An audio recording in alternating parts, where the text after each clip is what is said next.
भैया हम भोजपुरी गायक दिलीप दीवाना रौरा समनी भोजपुरिया समाज के हम गोड़ छुके गोड़ लागतन। रौरा समनी के बीच हम अपना एगो एल्बम भेज जातने जौन एल्बम के नाम हो पिचकारी में फुलौना। हमरा आशा ना विश्वास बा कि रौरा समनी के एल्बम के गीत बढ़िया लागे। जी हाँ, अभी आप सुन रहे हैं बजाओगाना.com।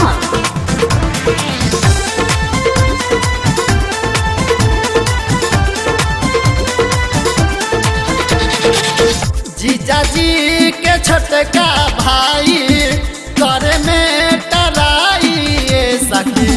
जीजा जी के छोटका भाई करे में टराई सखी। फोल्डिंग की चकारी भीतरी दिहले घुसाई सखी। चाइनीज की चकारी भीतरी दिहले घुसाई सखी।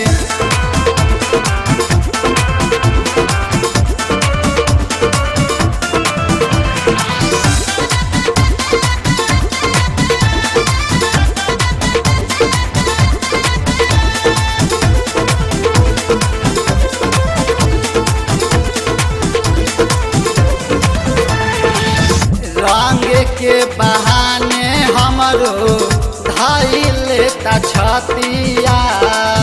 होलिया में कैले बाटे बड़ी दूर गतिया, बड़ी दूर गतिया।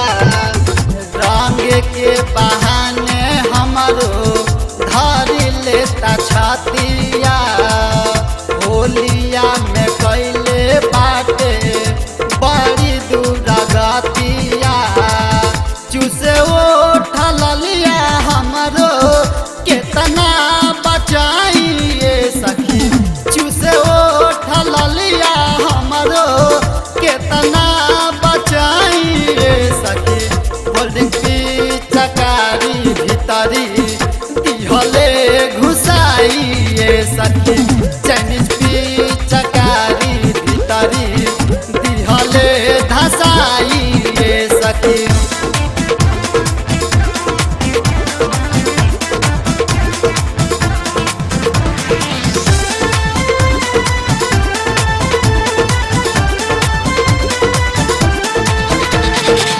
सांझिए से सूत जाता ढाके या कबारिया।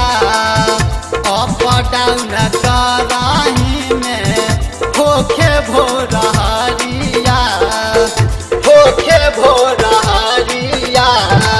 सांझिए से सूत जाता ढाके या कबारिया। अप डाउन कराही में होखे भोरहरिया। जो बना के चाटेला जैसे हौवे मलाई सखी। जो बना के चाटेला जैसे हौवे मलाई सखी। फोल्डिंग की चकारी भीतरी दिहले घुसाई सखी। चाइनीज की चकारी भीतरी दिहले घुसाई सखी।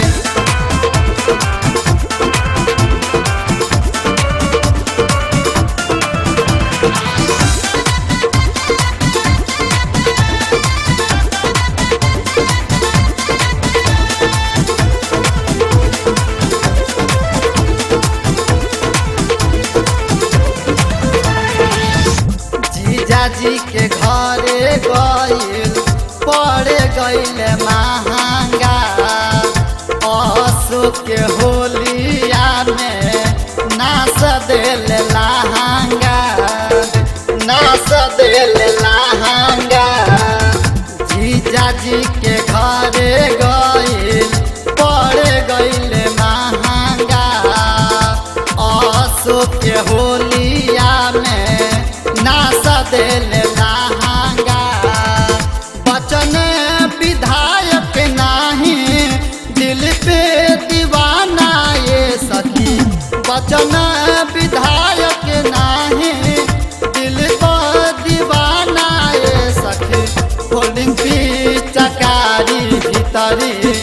दिहले घुसाई ये सखी चाइनीज पिचकारी भीतरी दिहले घुसाई ये सखी जीजाजी के छोटका भाई करे में टराई ये सखी जीजाजी के छोटका भाई करे में टराई ये सखी फोल्डिंग पिचकारी भीतरी दिहले घुसाई ये सखी